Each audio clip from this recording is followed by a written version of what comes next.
today. Okay, welcome along everybody to our council meeting on the 12th of February. It seems to go January, February, August, September. The way this year's going, we're already halfway through the second month. We all know where the toilets are, we all know how to evacuate. If we can please make sure our phones are on silent, and just a reminder that these proceedings are being recorded for the purpose of live video, both live streaming and downloading. So by remaining in this meeting, you are consenting to being filmed for viewing by the public. Apologies from Ravenclaw, leave of absence, and Councillor Graney on Councillor video. Graney is online, and Councillor Duffy may appear on video link. All going well. Someone happy to move the apologies? Councillor Menzies, seconded. Councillor Buckroy. All those in favour, please say aye. Aye. Anyone against? It's carried. Do we have any further leave of absence coming up? Sorry, Rob, I've got to leave this meeting at 3:30 today for another meeting. Meeting may very well be done by then. I'm not going to jinx it. Thank you. Are there any conflicts of interest for any items on the agenda today for any councillors? Sorry, Rob. Just leave of absence for the 28th of May. 28th of May until, or is it just the 28th? Well, from the 26th to the 30th. 30th of May. Someone like to move that be accepted? Councillor Buckroy, second to Councillor Chamberlain. All those in favour, please say aye. Anyone against? Carried. Welcome, Councillor Duffy. I don't believe there's All right, thank you. any conflict of interest, and we have no extraordinary or urgent items on the agenda, other than me making up new words.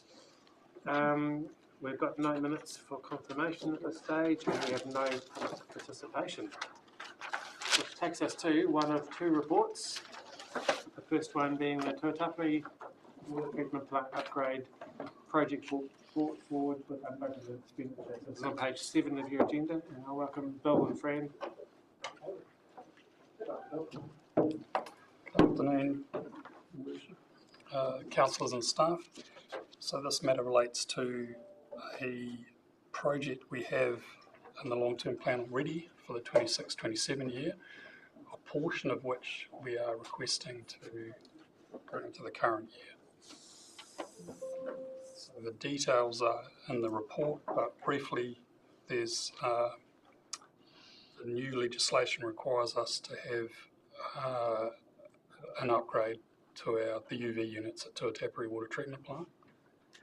So we are asking for $160,000 of the $630,000 budget to be bought.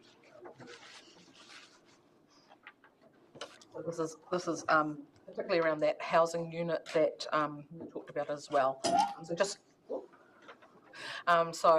being able to sort that Tuatapere water treatment plant would be valuable to get it started a little bit earlier than.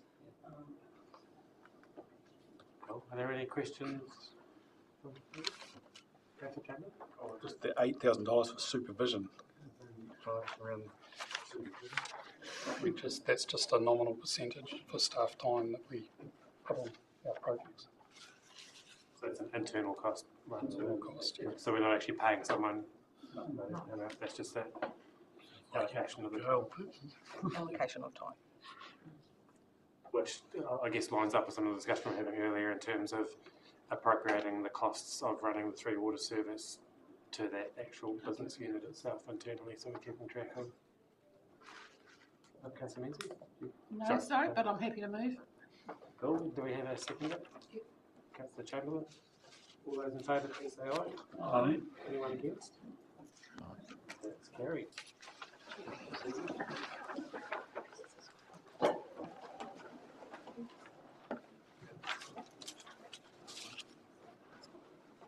So the second item on our agenda is the update on the 2025 triennial election. Like I said at the start of the meeting, it's going to go January, February, August, September, and we'll be at election stage already. So this report is coming to introduce this one.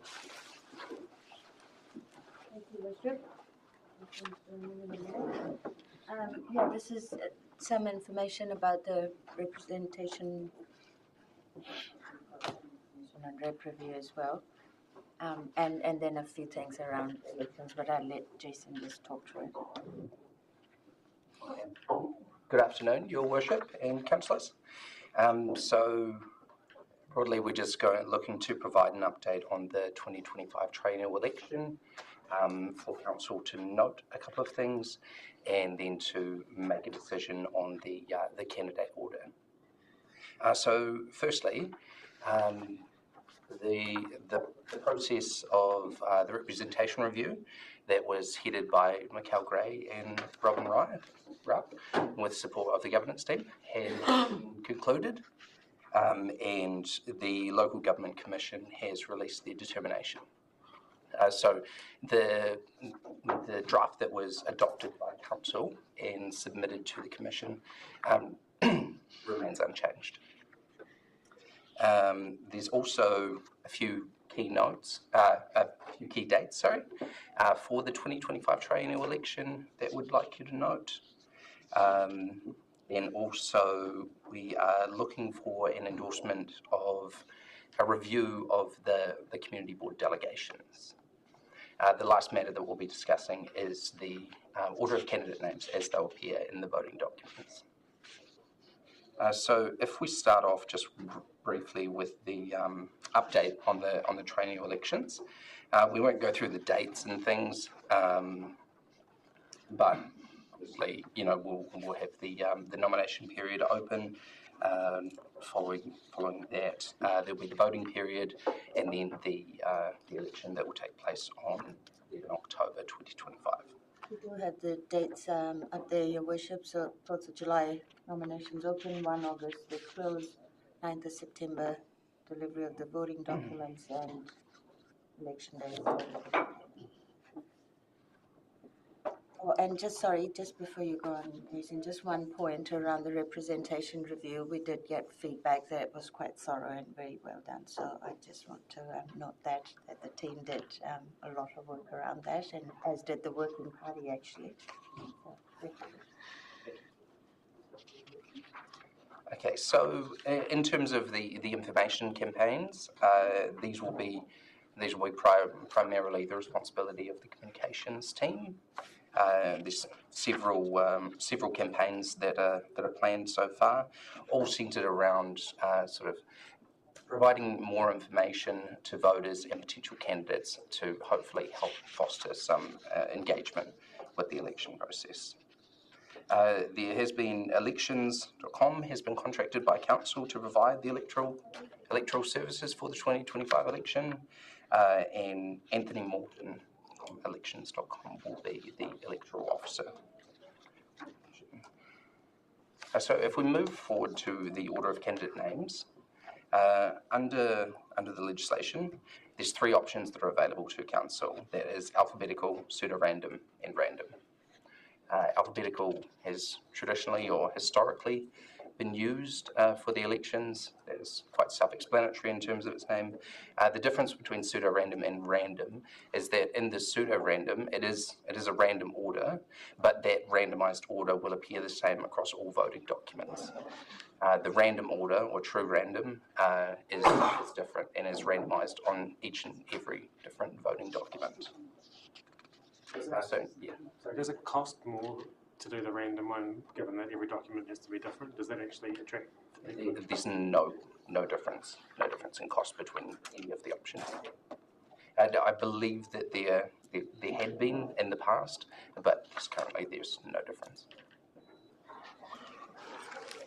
We have a planning system that does the randomization. We have used the random order here for a few elections actually, but definitely the last 2. Yeah. So no one has to worry about changing their name to begin with A. So, if I could, in the options analysis, we have provided a brief overview of some of the strengths and weaknesses of the different candidate orders, but we'd be happy to take any questions that you may have. Thanks, Jason. We got any questions on the floor? very thorough report, so I think You have to move it. happy to move it with a random order as the seconded by Councillor Bakariah. There's no further discussion, which looks like there isn't. I'll put the motion. All those in favour, please say aye. Aye. Anyone against?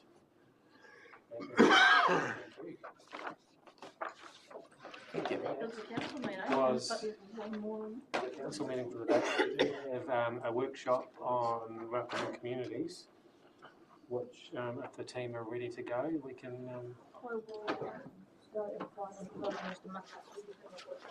Must be recorded. So that's a record council meeting. No questions. So I will. I'll close the council meeting and.